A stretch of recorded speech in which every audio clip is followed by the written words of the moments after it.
everyone. This is Joe Riggio with Socially Joe, your host of this lovely show. We're on episode 18, and I'm joined today with my friend John Barringer with ACM. I had brought him on. I met him through a couple of networking meetings, and I was just so inspired, and he actually interviewed me for one of his shows. So I wanted to return the favor and interview him because he is such a wealth of knowledge. So with that, I'm going to turn it over to John. So John, thank you for joining me. So tell us a little bit about yourself. Hi, Joe. Thank you so much. It's an honor to share some time with you today. And, where do I begin, right?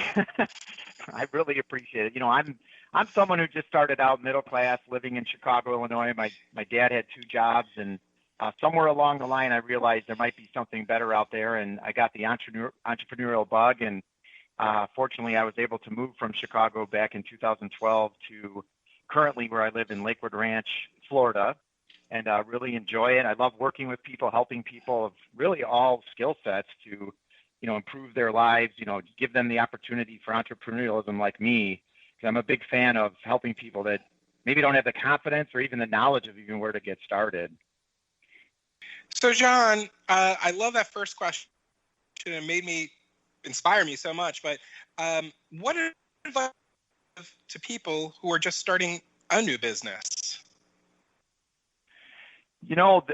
Boy, that's a great question. And one of the things that really helped me, and I see other people benefit, Joe, is there's a lot of people out there that have a wealth of knowledge that are willing to give you that advice. So when I started out, being an entrepreneur and looking for advice, I just connected with people that I knew personally that were super successful. And I said, hey, can I grab a coffee with you? Can I take you to lunch? It was just, and I said, would you mind me picking your brain? And I find when I talk to other entrepreneurs, that's something that is lost for some reason these days. Like, people don't think to do that. And so my advice is, surround yourself with people that are successful. Like, when people ask me questions, I love sharing any advice I can give. And so if there was one thing I would say to someone that's really trying to figure it out, and I even had people that gave me advice that actually changed some of my business plans that really ended up saving me a lot of pain and the agony of defeat. So that's what I would say is reach out to connections that successful people and pick their brain. And I would even agree and say sometimes it's even best to find a mentor, because sometimes mentors are really great that they have that experience and they can actually, teach you in a sense, just as if a plumber or electrician had a trade and they were teaching, the person to learn.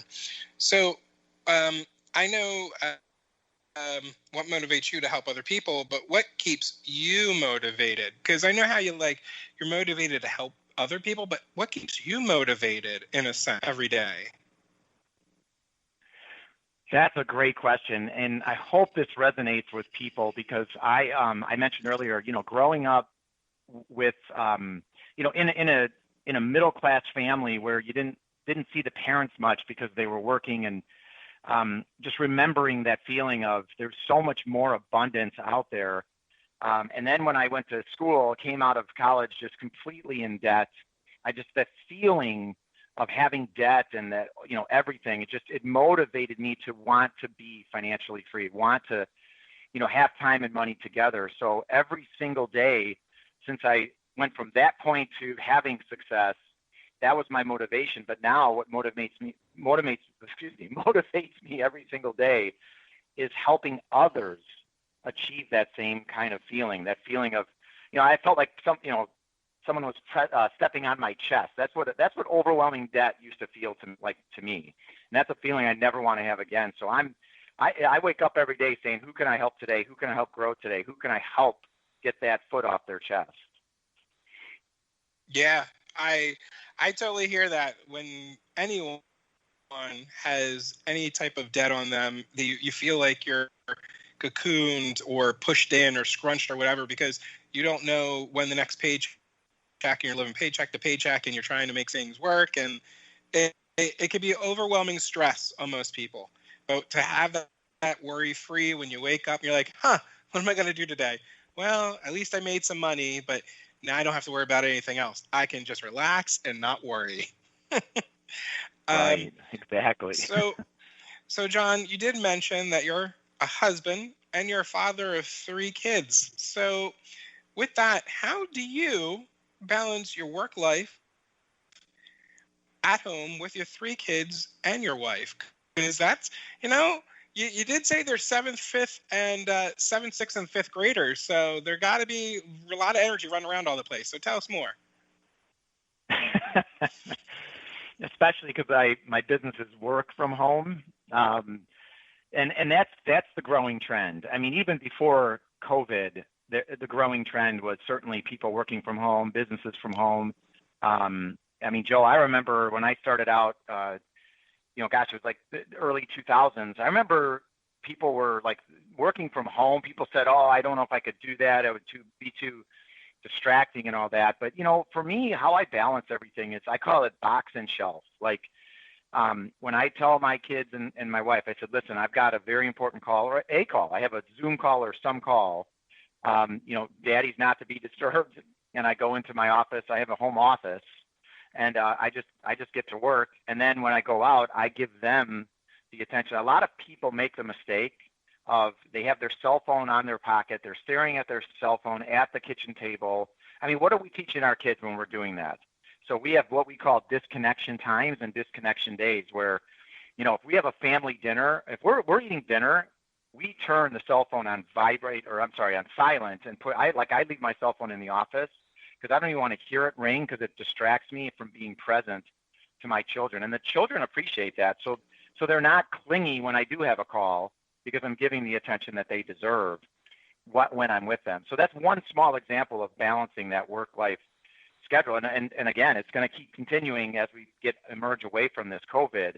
So that's very important to me. So I box and shelf my business and I go to my family. Same thing. I box and shelf my family and go to the business. I'm able to separate both. So what about I know you mentioned your kids, but what about your wife? Obviously, you have to make time for her to say, okay, we're going to go out and enjoy a night of evening of, at the restaurant or whatever. Before COVID, obviously, but, now that things have changed, maybe she's more at home versus, out at work. Who knows? But I'm sure you make time for her as well as the kids, correct? Yeah, and that's something that it was a learned trait. I mean, I'm a guy, Joe, so it's not innate in me to know these things. So it was just trial and error of just being open-minded and just there's times when I'm expecting a very important call. I asked Courtney. I said, "Is it okay I bring my cell phone into dinner with us?" Absolutely, as long as there's communication. I know this is like some people are rolling their eyes maybe, but communication is so important in any relationship. But we make sure when we have date nights, and this is for all the guys out there. I'm a guy, so I want to say this to the men out there.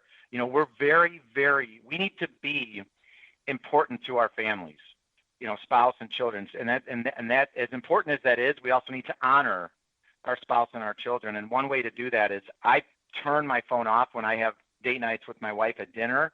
Because even for me, without the kids there, it's so easy for me to look at my cell phone.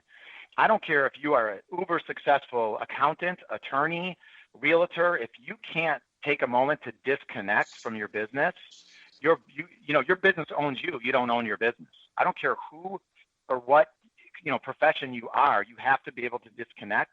It'll be there for you if you honor your family and by doing that, you're honoring your business because there's divisions there. Yeah. And I totally get it. And I agree with you 100% with everything you've said with the box shelf business technique. There are a lot of business owners, and me being an entrepreneur, I get it. Sometimes you just have to disconnect and walk away from it. And it's hard to do sometimes because you have clients that are always wanting your attention as well as your family, which is there. And you have to balance that life. And even to the fact of the matter, and I'll joke with you about this, John, is this past Saturday, I decided to go tech-free for about 5 hours.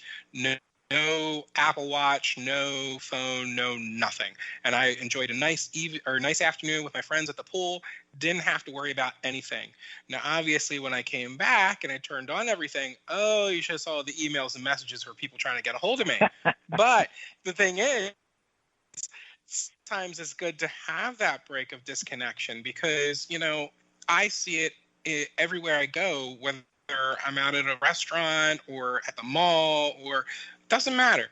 I see kids on their cell phones. I see families on their cell phones, and they don't talk. And that's one thing that was instilled in me growing up with my family is it's always good to have a good family time meal. No phones, no TV, no distractions. We sit and we talk and we find out what was important about our day. How was school? How was this? How did you do that? And obviously people can vent back and forth and say, well, I had a horrible day because of this. Well, let me see if I can help you and give you advice to, overcome this in a sense, instead of just going on Facebook saying hashtag had a bad day. Let's see how many likes I get. I mean, it's really bad, but I think a good disconnect can help a lot of families and businesses thrive sometime.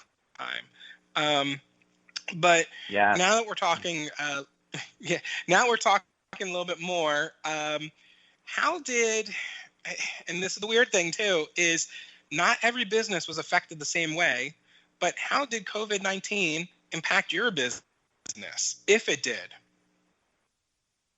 Yeah, it sounds surreal or maybe strange because there's so much suffering that has happened because of COVID.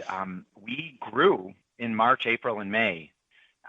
It's when you work from home, and we're in a business that is essential services, so it's hard. I'm trying to it's hard. I'm humble about it, but I also have to be real about it. Look, COVID ended up helping my business. I don't know how else to be blunt about that because so many people were looking to either save money on services or make an extra line of income, and so it's been and on top of that, Joe. Zoom is a great tool for us. It actually even helped us streamline. So not only did we grow, we were able to raise our revenue and lower expenses, which is any business owner's dream in any industry. Wow. Well, I have to say, as I mentioned before, certain businesses thrived in this, certain businesses did not. I've gone down the road from where I live and I see businesses closed up because whatever. But like you said, with Zoom, and I know we had interviewed on StreamYard, and there's all these Microsoft Teams you hear about and all these other things. These are new virtual ways that you can connect with people and talk. And I can't say for Teams or StreamYard because I'm not familiar with them, but I can say for Zoom, Zoom's been out for many, many years, but no one's had the use of Zoom. Only big business would use them if they had to do a meeting with someone in a different state or different country. Other than that, Zoom was never used the way it was used now.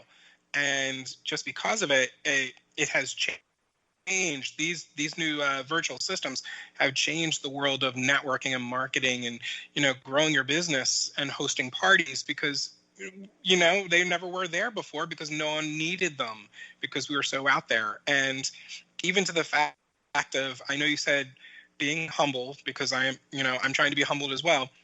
I wear multiple hats. So being the licensed realtor and the visual brand consultant. On my realtor side was basically, I want to say mid-March, I had a listing, went dead, cold, nothing. No showings, no calls, no nothing.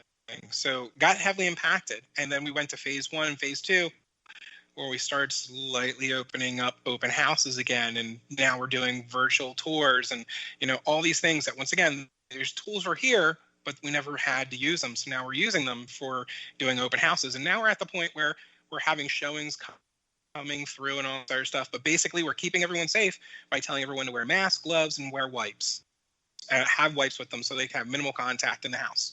On the visual brand consultant side, just as I mentioned before, there are different channels of marketing out there, and certain businesses were thriving before COVID-19.